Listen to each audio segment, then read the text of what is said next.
Hey everyone, this is Pete, and welcome back to Atari A to Z Flashback, a series of explorations of the 150 games that make up Atari Flashback Classics for Nintendo Switch. Today's game is Swordfight. This was an unreleased prototype from Mattel's M network, originally scheduled for release around 1983.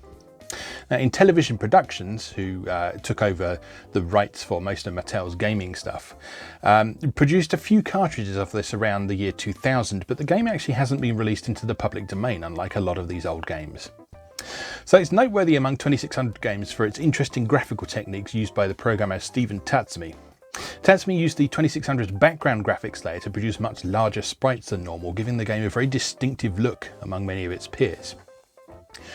Now, the game was never released due to Mattel deciding to focus on single-player games rather than games that required two players to participate. And Sea Battle for Atari 2600, which we saw a little while back, was canned for similar reasons as well. So we're going to need two players to play this one. So I'm almost certainly going to have to recruit my wife to help out with this one. So I'm sure she's looking forward to that. Anyway, let's go play Swordfight. Okay, welcome back once again to Atari Flashback Classics, where today we're taking a look at Swordfight. So this was an unreleased prototype that was originally intended to come out on the M network label from Mattel, as we've previously seen. So let's first take a look at what little documentation exists for this game, and then since this is a two-player only game, I will be handing over to Future Pete, as usual, who will commentate on a few matches between my wife and I. So let's have a look. So Retrotopia. You'll find in Atari Flashback Classics a lot of the prototypes and stuff, the scanned documentation comes from Retrotopia, so thanks to them for archiving what material there is about this sort of thing. So here we are, Swordfight. Two knights face each other at the edge of the universe. Gripping their laser swords, they advance, prepared to fight to the death. So you start by pressing the red button to draw your sword, and both players have to draw their swords before battle begins. You have 3 offensive swings and 3 defensive blocks controlled by the joystick, and you can advance and retreat by pressing the red button. So at the beginning of the game, each fighter stands on 4 energy platforms, and with every 3 hits to a fighter, one of that fighter's energy platforms disappears, which means that after 12 hits the fighter fades away and the other fighter is victorious. So here's the moves available to you. If you push up and left, you do a left swing. If you push up, you do an overhead swing. And if you push up and right, you do a right swing. For defense, if you just push left by itself, you block on the left. If you push down, you do an overhead block. And if you push right, you do a block to the right. So here's a little bit about the history of this, which is a nice bit in this archive. So development history. Stephen Tatsumi, designer of Swordfight, was one of the world-famous Blue Sky Rangers, the video game programmers for Mattel Electronics. Best known for the Intellivision, the Blue Sky Rangers also designed games for Atari 2600, ColecoVision, IBM PC, Apple II, and the Aquarius computer system. I don't think I've actually heard of that before, but, well, there it is. Steve designed and programmed Kool-Aid Man, released in 1983 for the Atari 2600. He also designed and started several other Atari 2600 games. One of these, Swordfight, he was able to take through to completion. Swordfight was inspired by Steve's dissatisfaction with another Atari sword fighting game. Its characters were too small for the player to get any feel of the combat. Steve set out to create a battle with large characters where the joystick could be wielded like a sword. I wonder what game that was. Because the only one I could think of is there's a Star Wars game. I can't remember what it's called. It's just like Jedi Battles or something like that. But in that game, you don't actually fight each other directly at all. You just use your paddle controller to sort of waft your lightsaber back and forth and block bolts of lightning from a little droid, and it's kind of rubbish.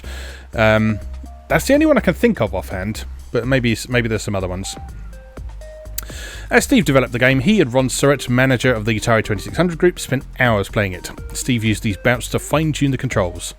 The results were deceptively simple: 3 offensive swings and 3 blocks. But once players got familiar with the moves, long and challenging battles were possible. Many Blue Sky Rangers became fans of the game. Despite this, Mattel Electronics did not release it. Swordfight had several marketing strikes against it. It required 2 players, it was not based on a famous movie or arcade game, and there was no Intellivision version. The game was shelved. Now this lost classic is available for the first time. The Swordfight Atari 2600 cartridge is manufactured using the unmodified game file that Stephen Tatsumi completed in 1983. Finally, Atari 2600 games can draw their swords and prepare to fight. Yeah, so that's a lot about that, really. So I think all we've got left to do then is to go and play it.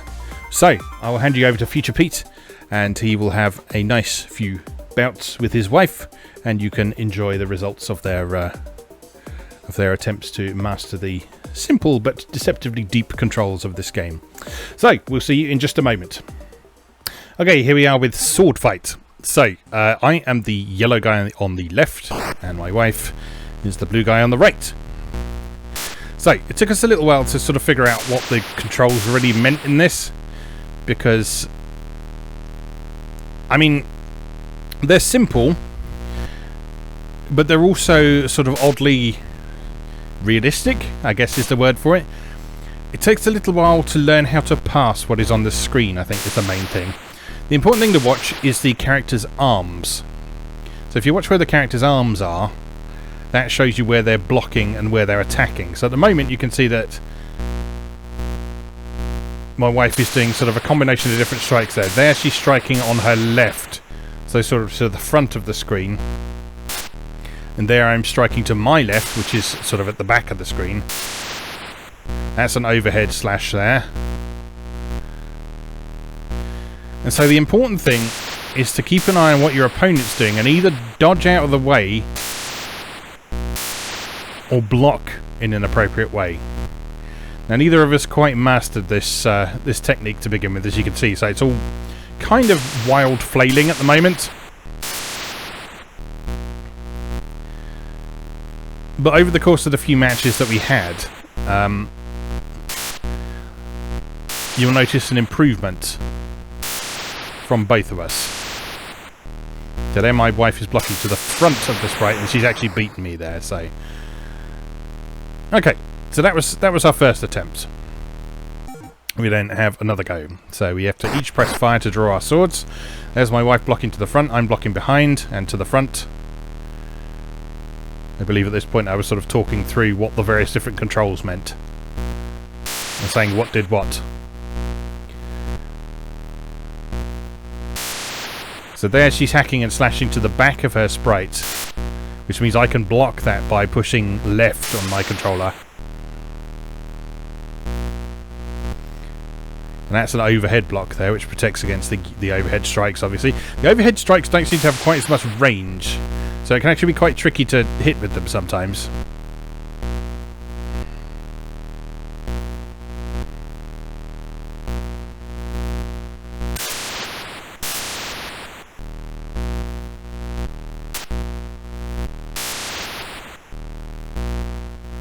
So at this point I was starting to get a feel for where you should be blocking when you see your opponent doing different things.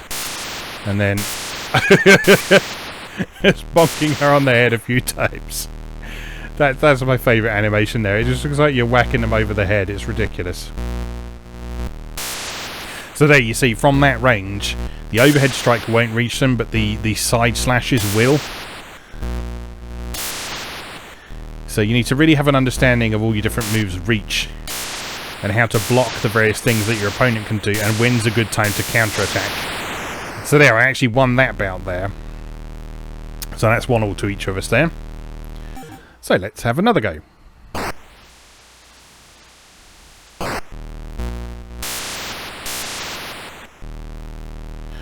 So as with any fighting game, the temptation in this is just to sort of wildly hack and slash like my wife's doing there.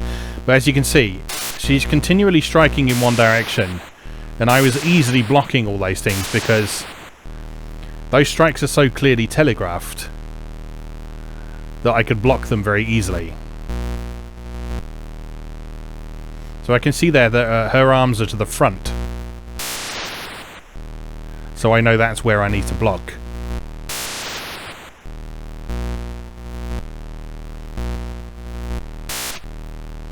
That's it, and I saw the slash coming from behind there, so I knew to block to the back. And as I was starting to get a feel for the controls here, I was actually starting to really enjoy this game. It's very, very simple, but it's actually got quite a lot of the sort of fundamentals of what we now know as fighting games in here. So it's got an understanding of space and reach. It's got an understanding of how all your different moves work and how to counter them. And as the documentation we looked at said, there's actually the potential for fights to go on for quite some time in this. If you're both kind of equally matched and you know how to do the blocking and anticipating one another's moves and so on, there's actually quite a lot of potential for some two-player fun to be had here.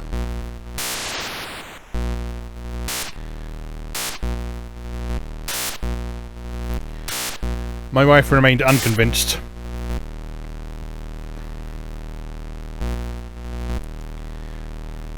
But I feel like she was starting to get the feel of some of the controls to begin with.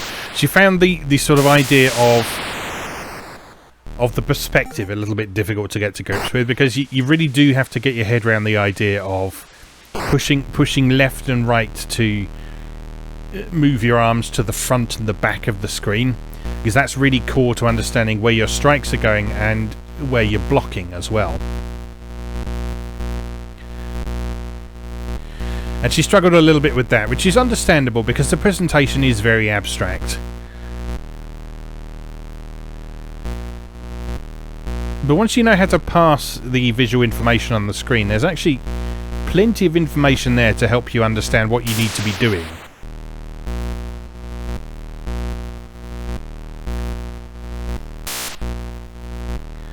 So there, for example, I could see where her strikes were coming from. And the swings are slow enough that there's enough time for you to quickly and easily switch which side you're blocking on to keep yourself safe.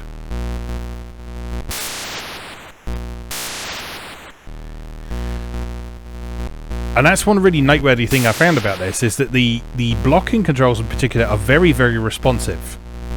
So it's like an immediate response. You don't need to wait for an animation or anything like that. You just basically move your arms to one side, and there you go. You will notice I'm losing a fair bit of these matches. I attribute that, at least in part, to the fact that I was sort of trying to explain to my wife how to do things along the way, and also sort of providing her with some opportunities to get some hits in to practice her moves. I don't want to say I was letting her win, because I wasn't, but yeah, I was providing her some opportunities to sort of get to grips with some of these moves and understand how the movements she made on the joystick related to what was happening on the screen. So here we are, a few slashes to the left and to the right.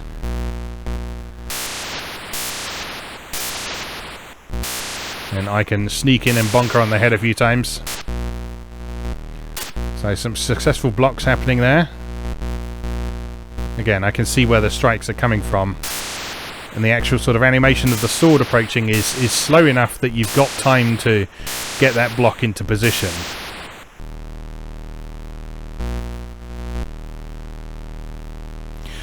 And the nice thing with the controls being laid out the way they are is that you can easily transition a block straight into a strike as well.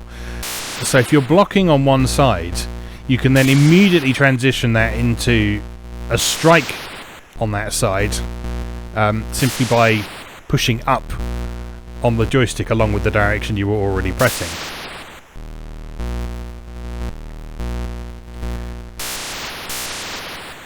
And so that can make for some quite effective counterattacks as well.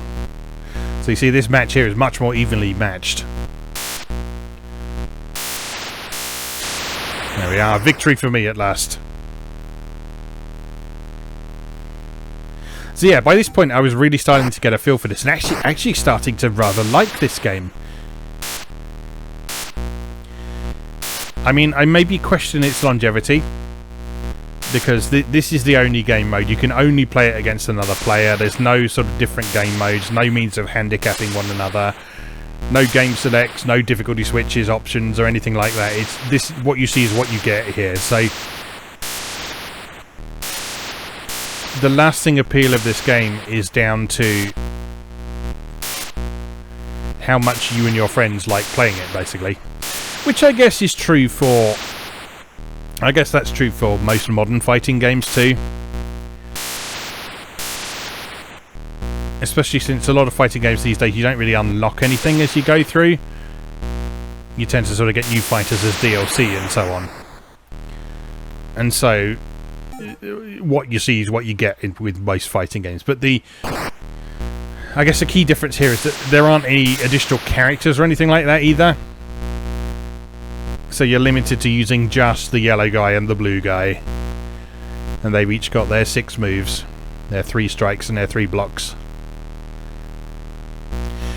But it's surprising. It's surprising how much tactical depth there actually is with just that limited moveset.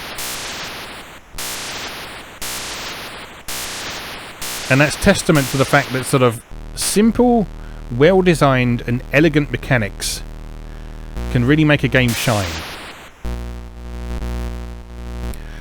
So I came away very impressed with this. A lot more impressed than I was expecting, in fact. I don't want to say I was dreading this game, because I wasn't dreading it anywhere near as much as some of the sports games on this collection, but still, I wasn't expecting a lot from it. Let's put it that way. But what we got was pretty great, as that's hopefully demonstrated for you there. So, that is the story of Swordfight. As always, thank you very much for watching, and I'll see you again next time.